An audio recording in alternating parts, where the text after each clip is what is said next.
ప్రజలందరూ బాగుండాలి. Start journey with smile. Be happy.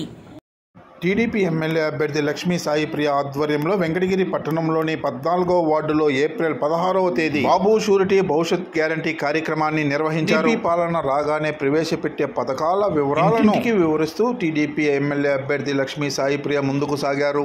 ఈ ప్రాంత అభివృద్ధికి నా వంతు సహకారాలను పూర్తిగా అందిస్తానన్నారు. ఈ కార్యక్రమంలో మాజీ మున్సిపల్ వైస్ చైర్మన్ బేరం రాజేశ్వరరావు, పట్టణ అధ్యక్షుడు శ్రీరామదాస్ గంగాధర్, సీనియర్ నాయకులు సత్యనారాయణ, కోళ్లపూరి సుధాకర్, నరసింహులు, రవి, జనసేన పార్టీ ప్రధాన కార్యదర్శి గుడూరు వెంకటేశ్వర్లు, కార్యదర్శి రాధమ్మ, జనసేన నాయకులు రాజేష్, లక్కీతో పాటు టీడీపీ, జనసేన, బీజేపీ నాయకులు ఉన్నారు.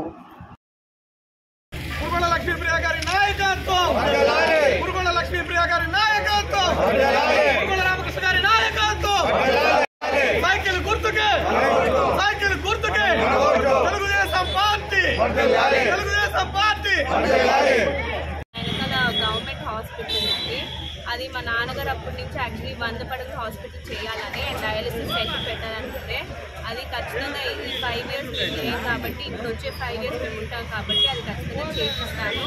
అలాగే లేడీస్కి సెపరేట్ హాస్పిటల్ చేపిస్తానని నా ప్రజలందరికీ చెప్తున్నాను, హామీ ఇస్తున్నా. మీరు ఒక ఎల్లో ఫీవర్ చూడబోతున్నారు ఇక్కడ. ఖచ్చితంగా అందరూ చాలా పాజిటివ్గా ఉన్నారు. టీడీపీ ప్రభుత్వం రావాలి, అభివృద్ధి జరగాలని. చాలామంది పిల్లలు చదువుకొని ఉద్యోగాలు లేకుంటున్నారు. సో వాళ్ళందరికీ ఖచ్చితంగా ఉద్యోగాలు కల్పిస్తానని వాళ్ళకి టీడీపీ ప్రభుత్వం పైన నమ్మకం ఉంది. కాబట్టి టీడీపీ ప్రభుత్వమే వస్తుంది. మీరందరూ కూడా, మీ ప్రెస్ వాళ్ళందరూ కూడా మీ అంతు సపోర్ట్ మీరు చేస్తే మాకు బాగుంటుందని నేను కోరుకుంటున్నాను.